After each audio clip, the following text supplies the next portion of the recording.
Next week, we'll be discussing the happiness of the Katakuris. Pat, how was your watch? KJ asked me to do this recording on a Japanese remake of a Korean horror movie, and it's a musical. And I thought, wow, those are many, many words that do not apply to films that I usually would be willing to watch. But I said, okay, I will take one for the team, and I will do it.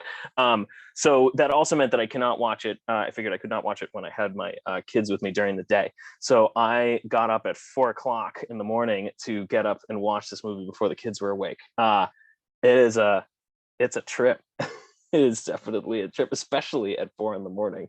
But it is very interesting film. It is not a film I would normally watch, but it is a very, very interesting film. I can't wait to talk further about it next week.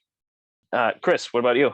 I too was asked by KJ to watch this film, and I'm not one to dabble in Japanese films too often, but the last one I watched was House, which was also one that KJ had mentioned, and that ended up being just it's like such a bonkers ride.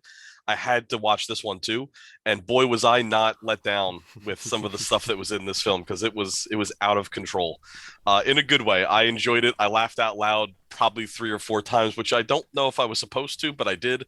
And I, you know what? It's one of those movies that I never would have watched either unless KJ had brought it up. So I'm glad he did, and I too cannot wait to talk more about it because it's something else.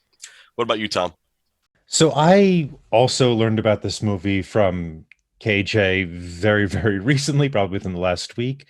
And I watched the movie that it's based on, the 1998 movie, The Quiet Family, a South Korean movie, which I thought was pretty awful. It's a pretty terrible movie.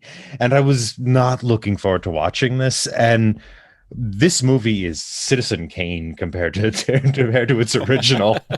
and I'm not, I will say, overly fond of this movie. I had laughed out loud like you did, Chris, quite a number of times. There's a few things like when the sad family comes in with that recorder. I couldn't stop laughing at that girl playing that recorder and the boy coughing. You're just waiting for this poor boy to die. Like, I thought that was so funny.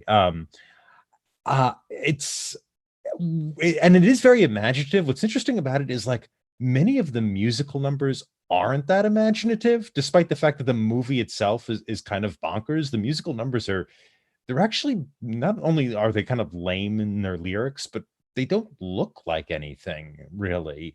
And so that was kind of disappointing because I really like musicals and we have not done a musical, and I was looking forward to that facet of the movie, and it's actually the probably the worst part of it. There's a lot more interesting things than that. How about you, KJ? How was your first watch? First of all, thanks guys for at the last minute jumping in on this and jumping into a Japanese musical based on a Korean horror film. I had caught this movie on Amazon Prime a few years back. The poster, I saw the poster. I don't know if you guys have seen the poster, but it looks very much like Sound of Music, but it's a little bit sillier. And I then read the description and I was all in. After watching the movie, I wasn't sure if I wanted to bring it to the show because, like you say, Tom, the musical aspect, like the songs aren't that good, the numbers aren't that good. There might be one or two in there that are worth it, but the bonkers plot and the just the way the movie unfolds, if you don't know what's coming, it's very surprising. But I think I would treat it more like a fun oddity that's in Barnum's American Museum or something, as opposed to a proper film. The Happiness of the Katakuris is not available on any of the streaming services at the time of this recording, but as I said, it's been on Amazon Prime, so keep a lookout. It's on Tubi. Oh, it's on Tubi. Yeah, it It was is. I on. watched it on Tubi. Yeah. That's how I watched it, and it had closed caption too.